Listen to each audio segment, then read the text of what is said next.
Yun na nga mga ka-sidecar, welcome back muli sa ating panibagong episode dito sa ating vlog dito sa Honda Click 150i na kinonvert natin sa 3 wheels. So bali, da-drive test na natin to mga ka-sidecar. So ito na nga pala yung mga updates sa ating ginawa. Na-set up na natin. Hindi pa lang natin ilagay yung sahig. So ito nga pala ang ating combination na ginawa dito mga ka-sidecar. Sprocket engine dito sa ito yung sprocket doon sa likod ng motor, then dito natin nilagay yung sa sprocket ng engine mga idol. So ito yung naging combination natin. Ayan. Ito nga pala mga ka-sidecar yung forward and reverse gear. Yan, ilalagay natin sa link sa baba kung saan makakabili nito. Yan, kung gusto niyo bumili nito, i-click nyo lang yung link mga ka-sidecar. So ito po yan, yung forward and reverse gear para magkaroon po ng atras yung ating Honda Click. So mayroon na itong reverse yung ating Honda Click na ito mga ka-sidecar.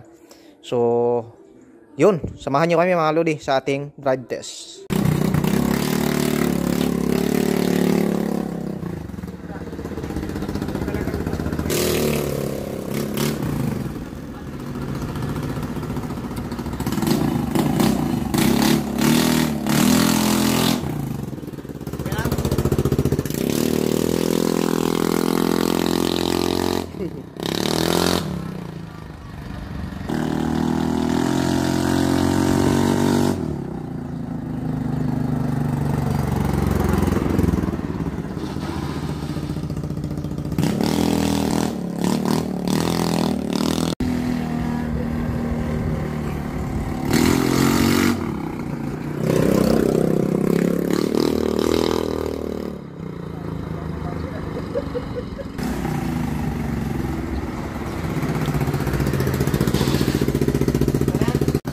So yun na mga ka-sidecar, mag-drive test tayo ng mag-drive test tayo ng Honda Click.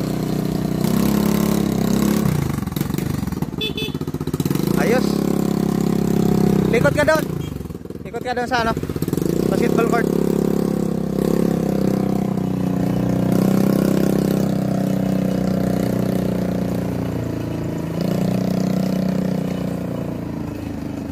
Testing mga ka-sidecar.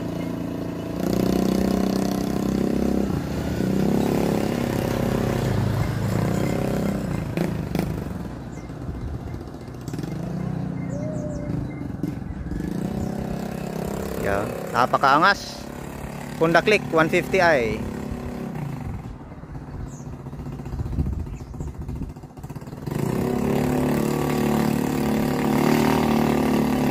Hop, stick.